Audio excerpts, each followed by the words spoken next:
শ্রাবণ মাসের প্রতি সোমবার পালন করা হয় শিবব্রত বা সোমবার ব্রত, যা ভক্তরা ভগবান শিবের প্রতি গভীর ভক্তি প্রকাশের জন্য পালন করে।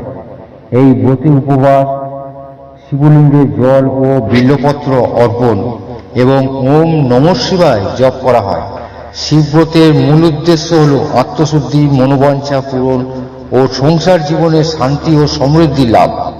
অনেক নারী এই ব্রত পালন করেন স্বামীর দীর্ঘায়ু ও সংসার সুখের জন্য। এই ব্রতের পেছনে বিভিন্ন পুরাণ কাহিনী আছে, যার মধ্যে একটি হল এক অনাথ মেয়ের কঠিন শিবব্রত পালনের ফলে তার ভাগ্য পরিবর্তন হয় এবং সে সুখী জীবনে প্রতিষ্ঠিত হয়। এই কাহিনী শোনার বা পাঠ করার মাধ্যমে ব্রত সম্পূর্ণ হয়। শেষে শিবের নামে প্রার্থনা, ওম নমঃ শিবায়, শিবে শরণম।